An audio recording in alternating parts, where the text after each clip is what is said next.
everyone, welcome to my channel. In this video we will be discussing about rest of the assessment tool which is used in educational research. In the prior videos we have discussed about some other kinds of research tools, and now this time to study about projective techniques. Okay, let's start. Projective technique as indirect interviewing techniques for the collection of data have been developed by the psychologists to use projections of respondents for inferring about underlying motives or intentions. Projective technique क्या है? Basically जब हम research में respondent जिसका हम interview ले रहे हैं उसके कुछ इमोशंस, कुछ फीलिंग्स जानना चाहते हैं जब हम, तो उससे कुछ ऐसे क्वेश्चंस करते हैं जिससे वो प्रोजेक्ट हो अंदर तक, मींस जो वो हमें आंसर दे उसमें उसके फीलिंग, उसके इमोशंस, उसके हाव भाव का पता चले जो हमारी रिसर्च में हेल्पफुल हो. Understand? So that was about the projective technique. Respondent in supplying information tends unconsciously to project his own attitudes or feeling researches or in attitudinal researches. जब भी कोई एटीट्यूड से रिलेटेड जब हम रिसर्च कंडक्ट करते हैं तो रिस्पोंडेंट को वो इन्फॉर्मेशन, वो क्वेश्चंस हम पूछते हैं कि वो अनकॉन्शियसली अपना जो आंसर दे उसमें उसके फीलिंग, उसके एटीट्यूड, उसके इमोशंस का पता चले. Right. Initially used in clinical psychology and later many techniques were modified to introduce in marketing researches to understand the preference and for the betterment of people. Okay, initially ये कैसे use किया था? Clinical psychology में इसको लोग जो doctor थे वो यूज़ करते थे, साइकोलॉजिस्ट यूज़ करते थे.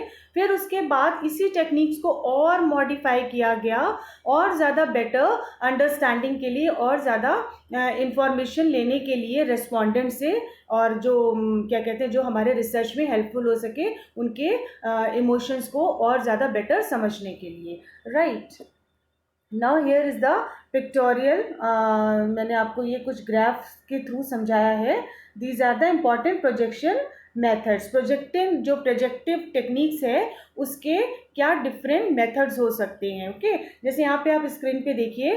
फर्स्ट है पिक्टोरियल प्रोजेक्टिव टेक्निक, नेक्स्ट है verbal projective technique, third is completion and last one is expressive method technique. ऐसे ही जब हम पिक्टोरियल प्रोजेक्टिव टेक्निक को देखेंगे इसके भी डिफरेंट पार्ट्स हैं. जैसे इसमें कुछ टेस्ट करते हैं. रॉडसेस्ट ink blot test, thematic apperception test, Rosenzweig test, Tomkins Horn picture arrangement test, Holtzman ink blot test.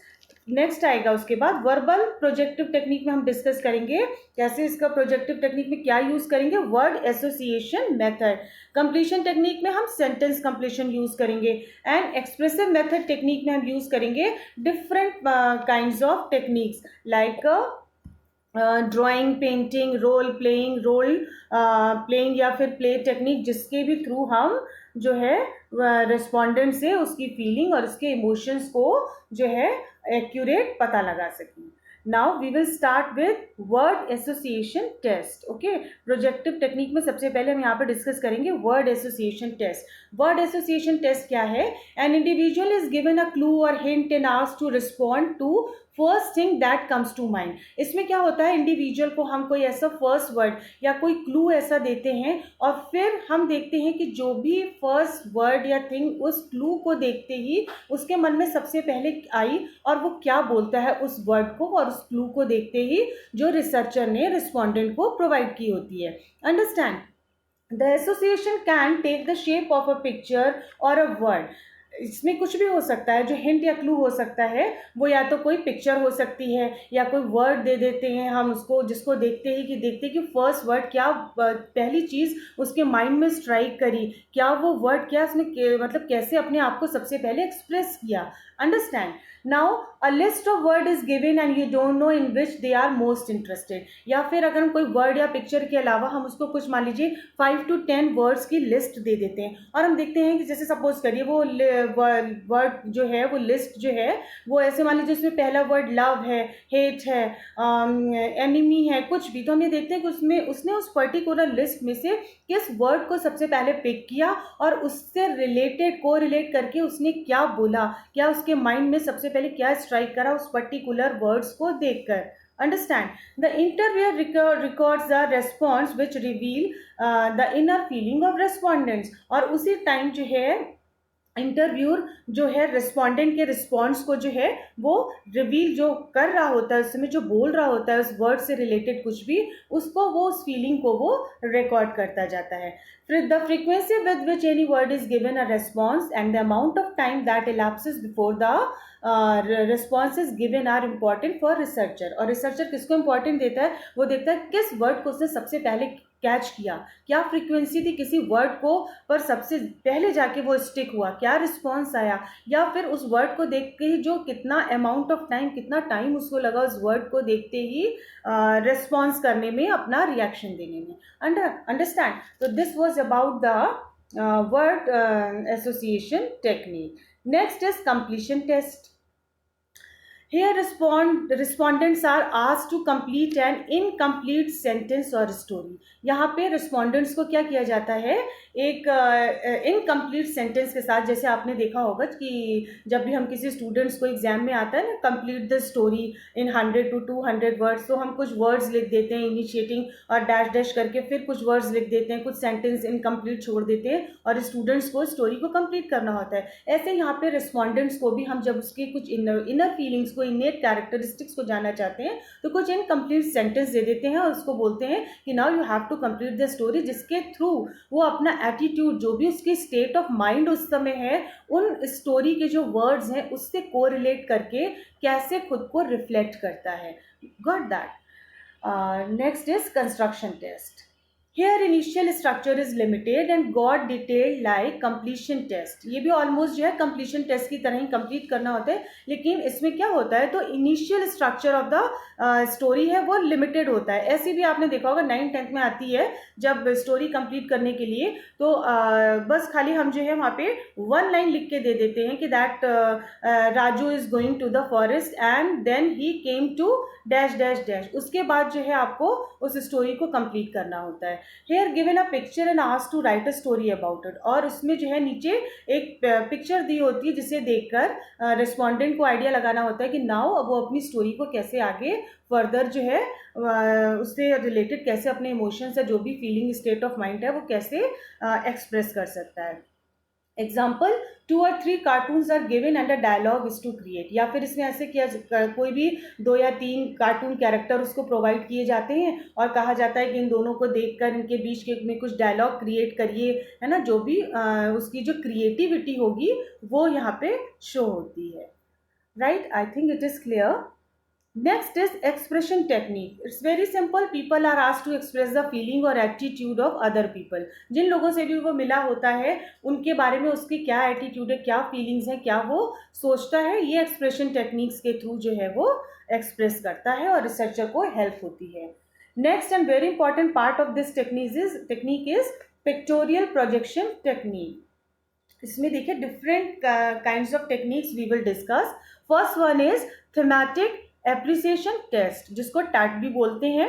It consist of a test और set of pictures deal with ordinary day to day events. इसमें क्या करते हैं, एक theme दी जाती है जो day to day life से रिलेटेड होती है, किसी इवेंट से, किसी सपोज उसको हमने कोई थीम दे दी कि that some children are going to school and it was a rainy day, ऐसे करके हमने कुछ भी दे दिया, है ना. तो इस और कुछ सेट ऑफ पिक्चर्स के साथ उसको हम प्रोवाइड करते हैं कुछ थीम, और फिर देखते हैं कि जो रेस्पोंडेंट है वो कैसे उस चीज़ के लिए रिस्पॉन्ड कर रहा है, कैसे उस स्टोरी को आगे बढ़ा रहा है, क्या सोच रहा है, क्या आइडियाज़ उसके माइंड में स्ट्राइक कर रहे हैं.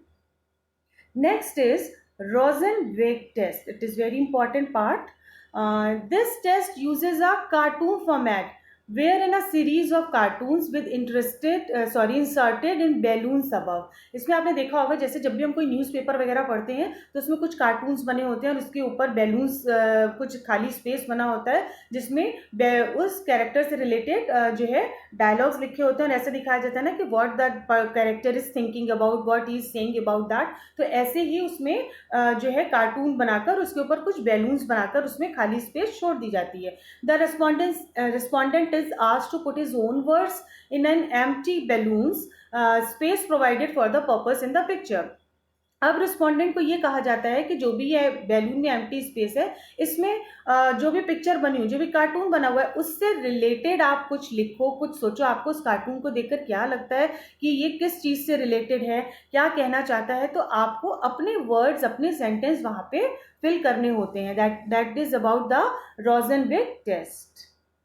Now come to the Rorschach test. It is also very important. Rorschach test. Yes. This test consists of 10 cards having prints of ink bolts. ये टेस्ट कैसे होता है? इसमें 10 कार्ड होते हैं जिन पर जो है इंक बोल्ट्स कुछ डिफरेंट सिमेट्रिकल या एसिमेट्रिकल जो है प्रिंट्स बने होते हैं हर उन 10 कार्ड्स पर. ठीक है, आगे देखते हैं.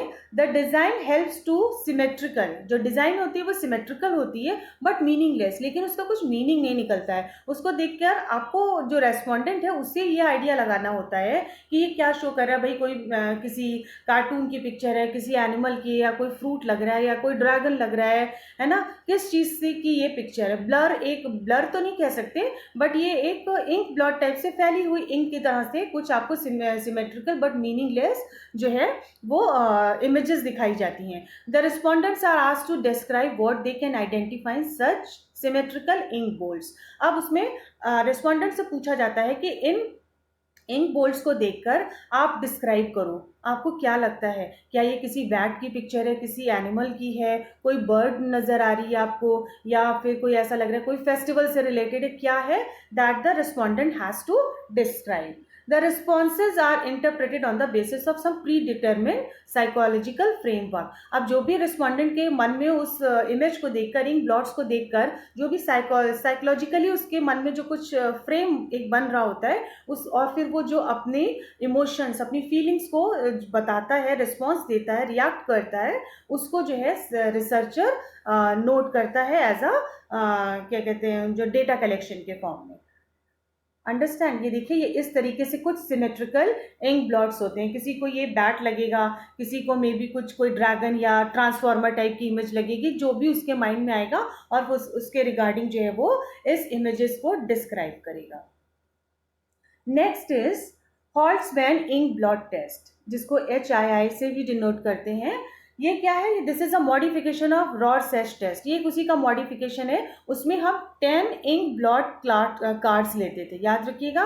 But this test consist of 45 ink blot cards. इसमें 45 इंक ब्लॉट कार्ड्स होते हैं which are asked on colour, movement, shading etcetera. जो डिफरेंट कलर्स या कोई मूवमेंट्स या किसी भी शेडिंग करके बनाए जाते हैं. Only one response per card is obtained from the subject and responses of a subject are interpreted at 3 levels of appropriateness. फिर उसके बाद जो है हर एक कार्ड पर एक रिस्पॉन्स देता है ना. हर एक कार्ड पर जो भी रिस्पोंडेंट एक रिस्पॉन्स देता है उसको नोट किया जाता है और फिर उसके बेसिस पर उसका लेवल ऑफ अप्रोप्रिएटनेस चेक की जाती है, उसकी फीलिंग, उसके इमोशंस की.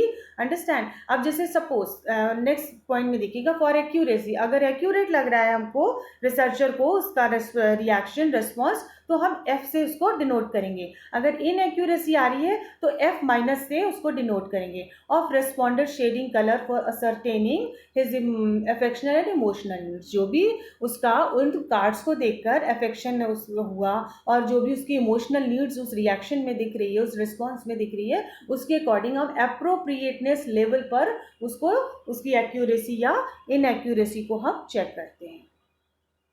देखिए इस तरीके से उसमें थोड़ी इमेज क्लियर थी, लेकिन जो ये वाला टेस्ट है आपका हॉल्ट्जमैन इंक ब्लॉट टेस्ट, इसमें थोड़ी इमेज जो है वो इतनी क्लियर नहीं होती है. अंडरस्टैंड. इसको ध्यान से देखिए, आपको क्लियर हो जाएगा. Next is Tomkins Horn picture arrangement test.